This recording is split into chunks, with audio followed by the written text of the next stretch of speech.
Tous les musulmans dans le monde, merci beaucoup pour votre soutien, particulièrement par votre boycott spontané lorsque l'État a non seulement permis, mais encouragé le blasphème, et une fois de plus stigmatisant et blessant contre les musulmans, et suite aux événements difficiles qui se succèdent et encouragent le racisme. La dernière en date étant cet acharnement de policiers sur un homme noir, enfin on a vu réagir aussi tous les pays d'Europe, une preuve, s'il en était besoin, que les musulmans ne sont pas parano et qu'ils ont raison de s'émouvoir de ce climat délétère en France. Donc encore merci à la communauté musulmane du monde pour votre soutien. Malgré toutes les voix dans le monde qui s'élèvent contre la stigmatisation des musulmans en France, le gouvernement persiste à persécuter ces derniers en créant de nouveaux textes de loi réduisant les droits de ces derniers dans l'exercice de leur culte. Le gouvernement ne cesse de critiquer tout ce qui concerne la pratique de l'islam et diviser la société.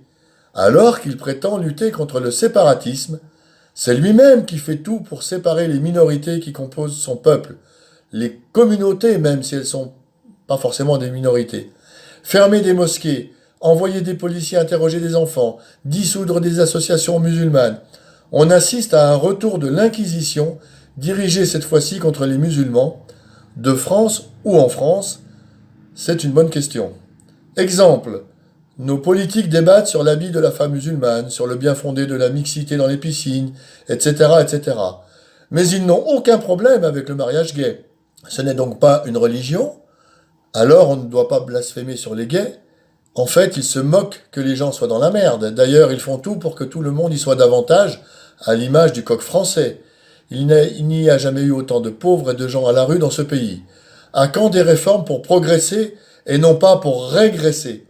Plus que jamais, les musulmans doivent être unis et solidaires et lutter contre ce harcèlement et ces injustices à leur encontre. Continuons de dénoncer les dérives de ce gouvernement et obligeons ce gouvernement à rester cohérent avec les convictions qu'il prône, avec les valeurs qu'il prône. Comme indiqué sur tous les frontons des mairies, figure égalité, fraternité. Nos droits doivent être respectés et identiques à tous les citoyens. Musulmans et croyants, craignant Dieu, vous savez comment lutter également par la prière et les doigts. Et que si une nouvelle loi en France est urgente, c'est celle qui interdirait, comme dans bien d'autres pays européens, de se moquer d'un prophète et de blesser toute une communauté, comme il en existe déjà pour protéger d'autres communautés, acquises justement grâce à leur solidarité. Continuons de boycotter les produits français pour lutter contre les dictateurs et oppresseurs qui composent le gouvernement actuel.